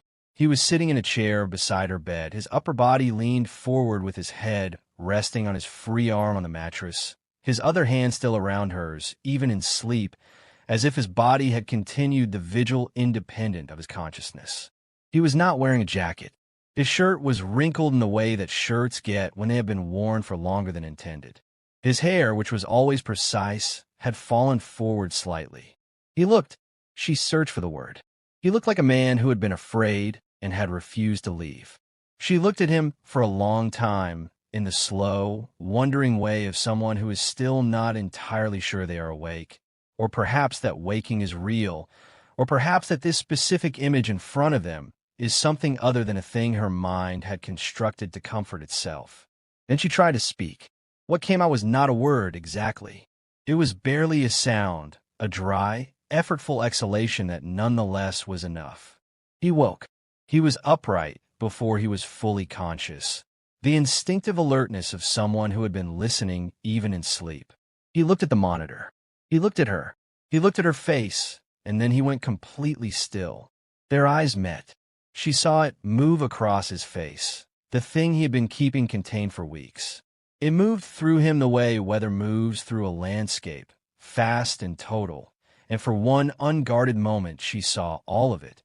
The relief and the fear and the something beneath those that she recognized from her notebook and from her own careful, frightened, 3 a.m. honesty with herself. He reached out and touched her face, just the back of his hand briefly against her cheek. So carefully. "You came back," he said, quietly, the way you say the only thing that matters. She opened her mouth again. The word was slow, but it arrived. "The list," she managed. He stared at her. She held his gaze. Her voice was almost nothing, a thread of sound. "You read the list." Something happened to his face then. Something she had no word for. Some compression and release of emotion moving through a man who did not normally let it be visible. Not like this. Not with this completeness. "I read the list," he confirmed. "Kyoto," she whispered. "First," he said. "Certain. Absolute. April. I promise." She closed her eyes. The machine beeped steadily. He took her hand again and held it, and she let him, and the night outside the window was full of Lagos and stars and all the ordinary going on of a world that had continued while she was somewhere else. And she was back in it now, hurting and tired and uncertain of almost everything. Except this, the warmth of his hand and the specific quality of sitting beside someone who stayed. That she was certain of. She's back. He kept his promise. And there is a man in a basement somewhere who has been waiting for a verdict. Share this story. Someone you know needs to read it today. Blackheart. Recovery was not a straight line. Adaeze had expected it to be, or perhaps she had not thought about it at all, had simply assumed that waking was the conclusion, the finish line, the moment after which things resumed. She had not understood that waking was only the beginning of a different, slower kind of work. The first week after she regained consciousness was mostly sleep. Her brain, the doctors explained, was doing what brains do after significant trauma, conserving energy for the essential repairs, borrowing from everything else to fund the reconstruction. She slept 12, 14, sometimes 16 hours a day, and the waking hours were foggy and uneven, her thoughts arriving like signals through poor reception. Intermittent, slightly distorted, requiring effort to hold. Min Jae-won was there. Not always. He had a company, a life, an operation that required his presence. And she had told him very specifically in the second week, during a moment of particular clarity, that she did not want him rearranging his life around her bedside. He had looked at her with an expression that said he was not going to argue with someone who had just emerged from a coma, and that he was also not going to agree. He came every morning before his working day began. He came every evening when it ended. On the days when the Lagos traffic made that impossible, Soo-Yun arrived with food and documents and the particular brisk warmth of a woman who had decided, apparently, that Adaeze was worth looking after, and who expressed this decision through efficiency rather than sentiment. The medical team was encouraged. The brain activity was improving, gradually, measurably, with the slow persistence of something that has decided to continue. Dr. Adaeze stood at the foot of her bed in the third week and used words like remarkable and trajectory with the carefully restrained satisfaction of a scientist observing a hypothesis proven correct. Adaeze asked one morning about Emeka. She had been waiting to ask. She had been gathering herself for it. Not because she feared the answer with the old fear, the fear of losing something valuable, but because she wanted to be fully present when she heard it. She wanted to receive it without the fog. Jawan was sitting in his usual chair, his laptop open, his morning tea on the side table. He looked up when she said the name. "Tell me," she said. He closed the laptop. He told her everything, the way he had learned to tell her things, completely, without softening the facts into something easier to swallow, because he had understood early that she did not want the managed version of truth. She wanted the real one. Emeka had not been in the building for a partnership meeting. The credentials he had submitted were fraudulent. The firm he claimed to represent had been dissolved over a year prior. The letter of authorization bearing his supposed business partner's signature had been forged. What he had actually been attempting was a form of corporate fraud he had executed at least 6 times before in different configurations across Lagos, Accra, and Abuja, gaining access to financial systems through elaborate social impersonation, extracting what he could before discovery, and moving on. He was skilled at it. He had the appearance and vocabulary of legitimacy, the confidence that came from having spent years performing success he did not possess, and a very good suit. He had, as it turned out, never been a legitimate businessman. The company he had told Adaeze he worked for during their marriage was a shell.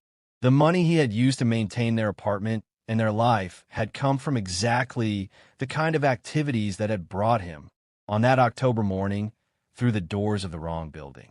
Adaeze was quiet for a long time after J1 finished. She looked at the ceiling. She thought about 6 years. She thought about the specific texture of 6 years spent trying to be sufficient for someone who was himself a performance.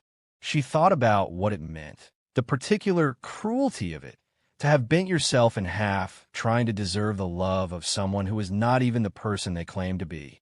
She thought about her son, the baby boy she had lost, whose father, it turned out, had never been real in any of the ways that mattered.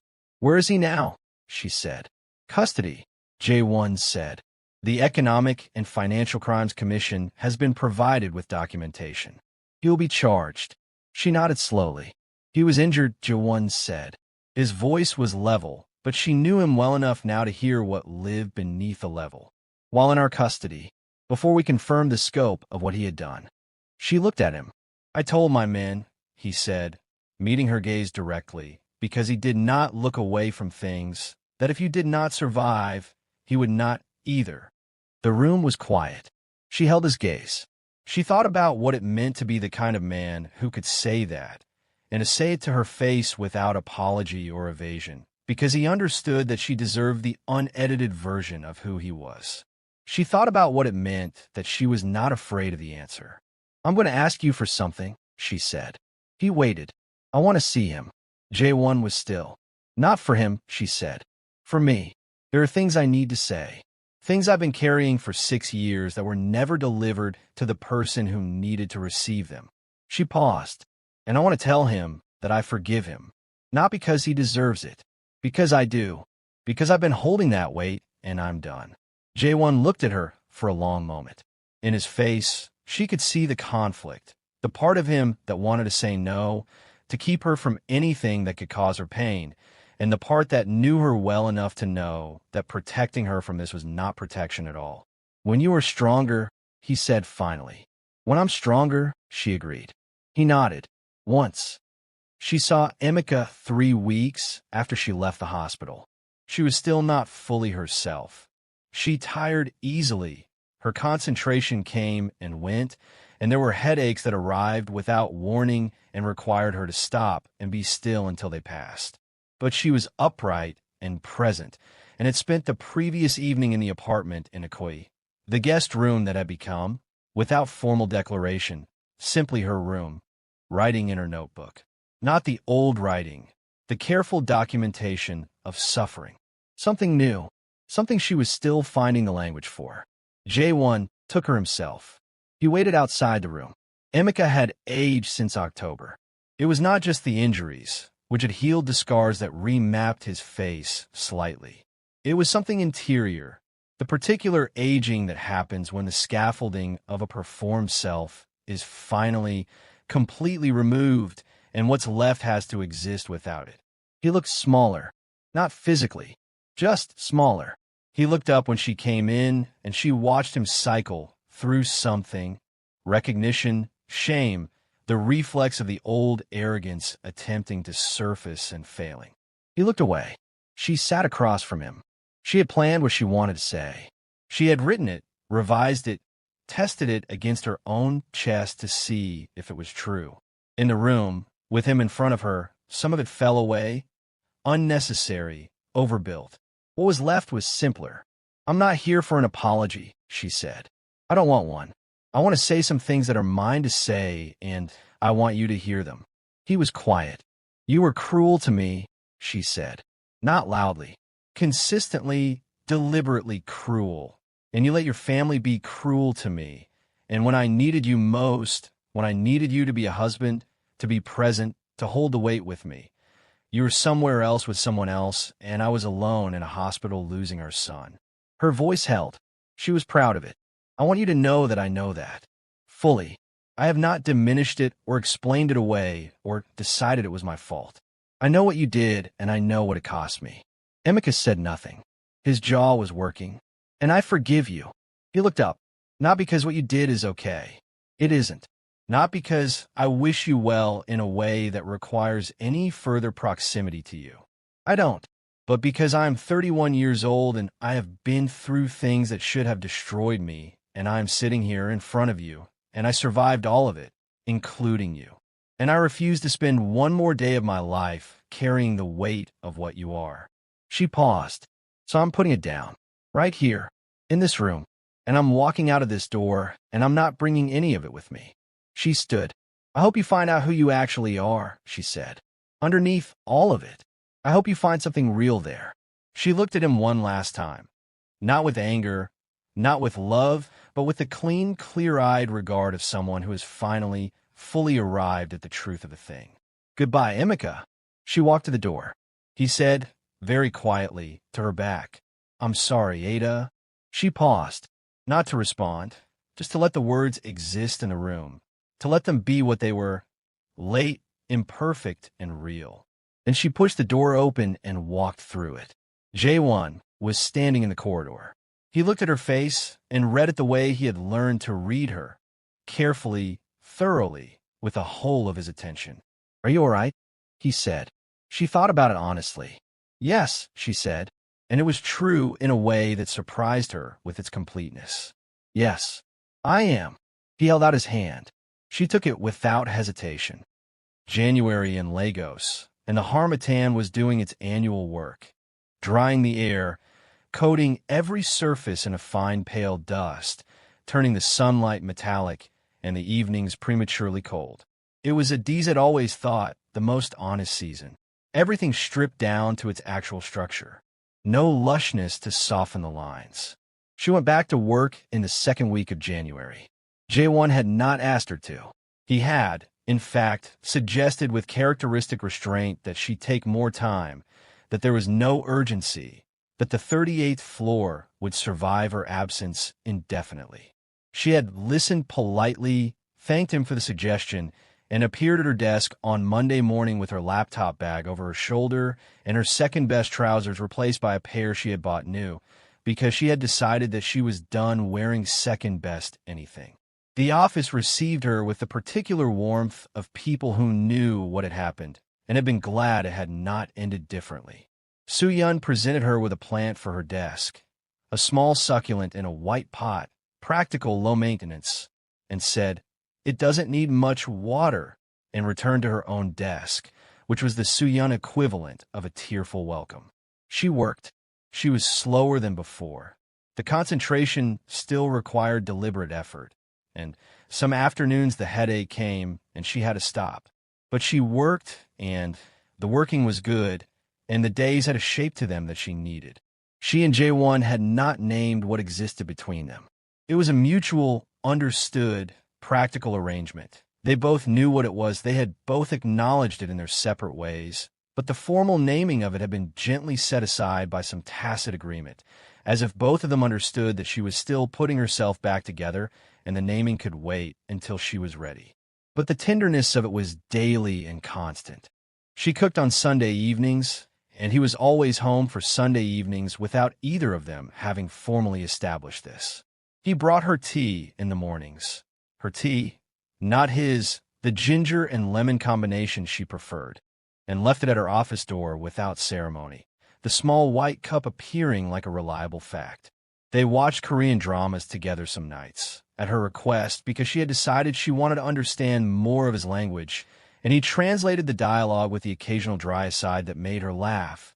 And the laughing was easy and regular and light in a way that laughter had not been for her in a very long time. She wrote in her notebook, "I think this is what I was describing at 15 when I wrote about wanting a love that felt like being held. I didn't have the right words then. I think the word I was looking for was safe. I wanted to feel safe. I have never felt this safe in my adult life. And then, beneath it, I think I am ready." He took her to Kyoto in April.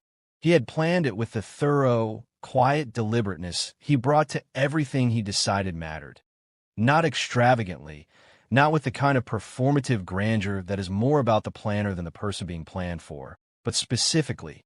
He had read about Kyoto the way he read everything, thoroughly. He had asked her, in March, whether she had preferences about where to stay, what to see, how many days. She had said, "I don't mind. I trust you." The ease with which she had said those words, "I trust you," had done something to his expression that she had filed away and returned to privately many times. They flew out on a Thursday evening. She wore the navy blouse that she knew sat well on her, and she did her hair properly, and she sat in the window seat of the first-class cabin because he had insisted, and she had, for the first time in years, not argued against being given something good. Kyoto received them with the particular generosity of a city in peak blossom. The sakura on every street, every canal, every temple path, the petals falling with the beautiful indifference of abundance, more beauty than any single person could properly absorb.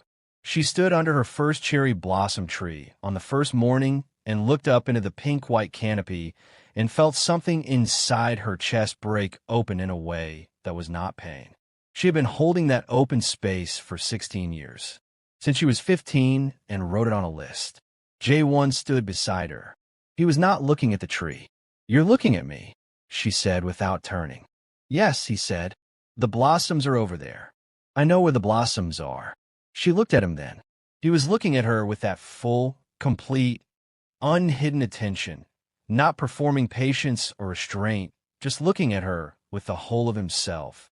The way he had been looking at her since a lobby in Lagos on an October morning when she had fallen and he had come down the stairs. "Jae-won," she said. "I have something to ask you," he said.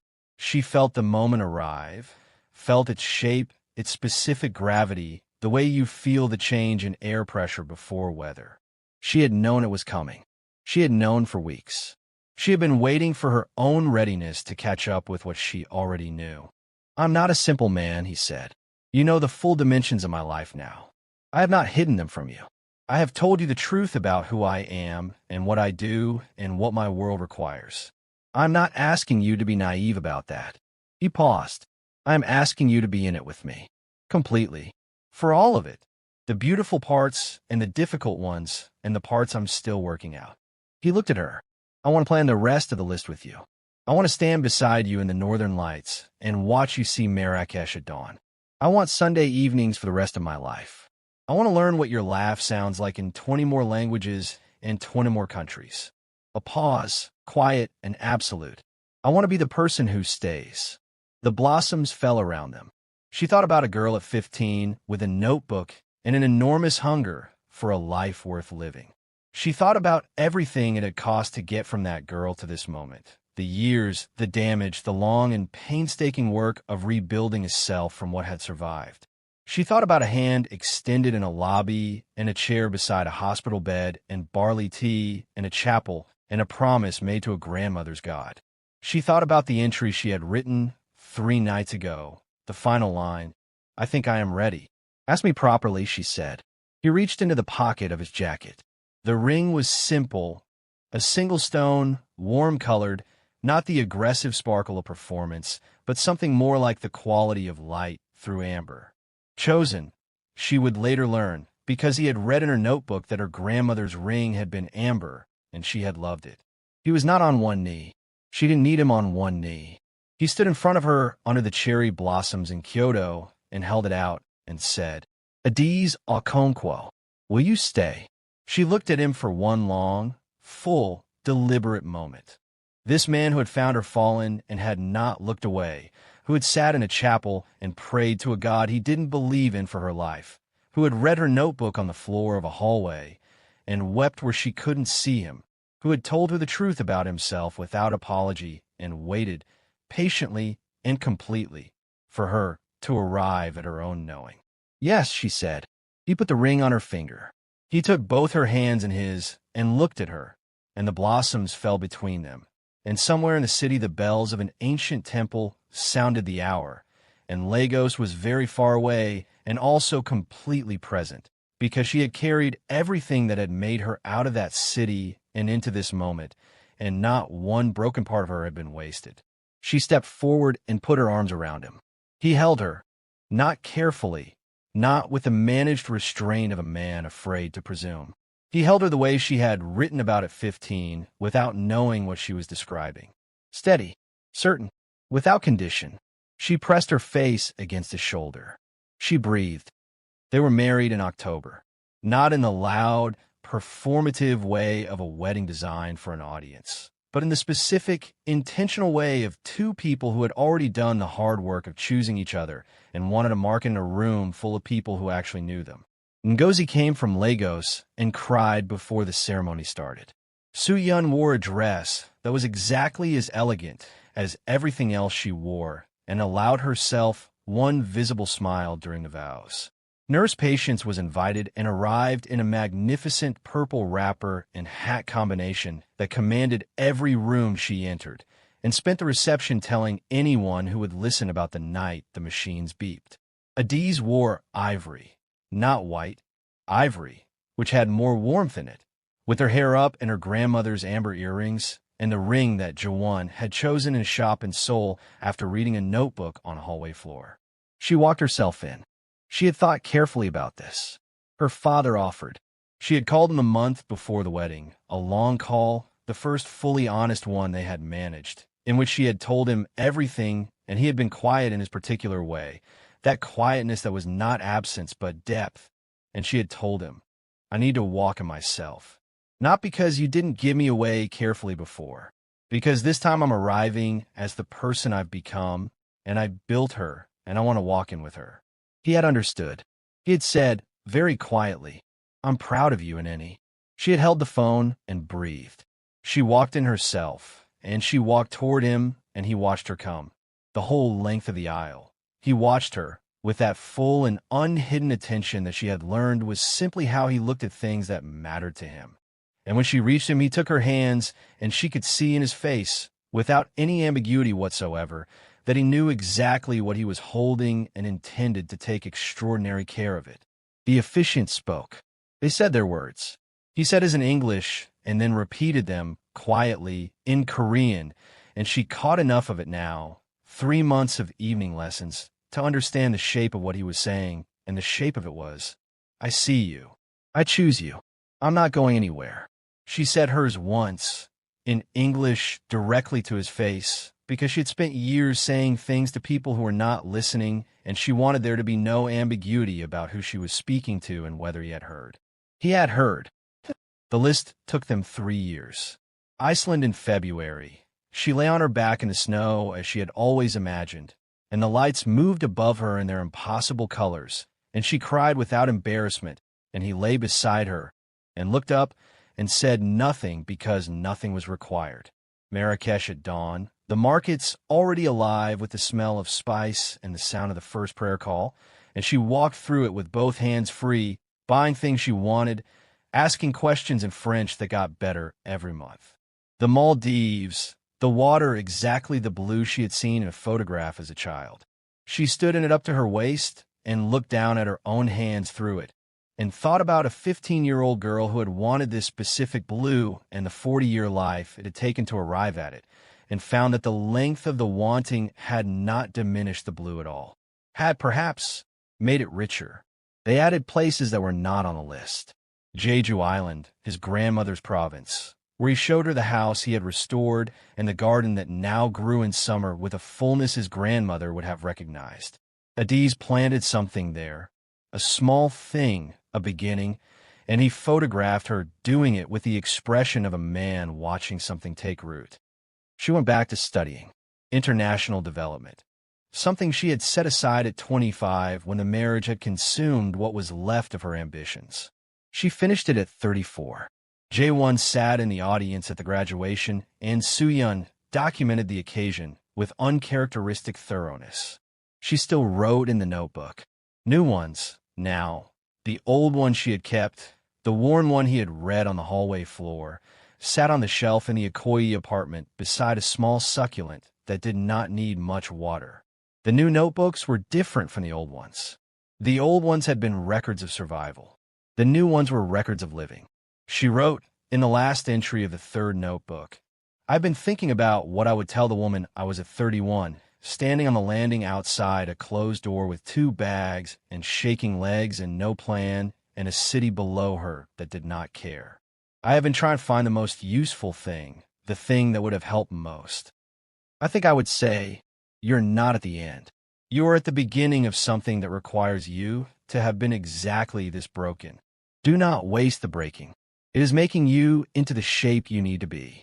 And then I would say, there's a man you are going to meet, and he's going to come down a staircase and offer you his hand, and you're going to hesitate for one breath before you take it.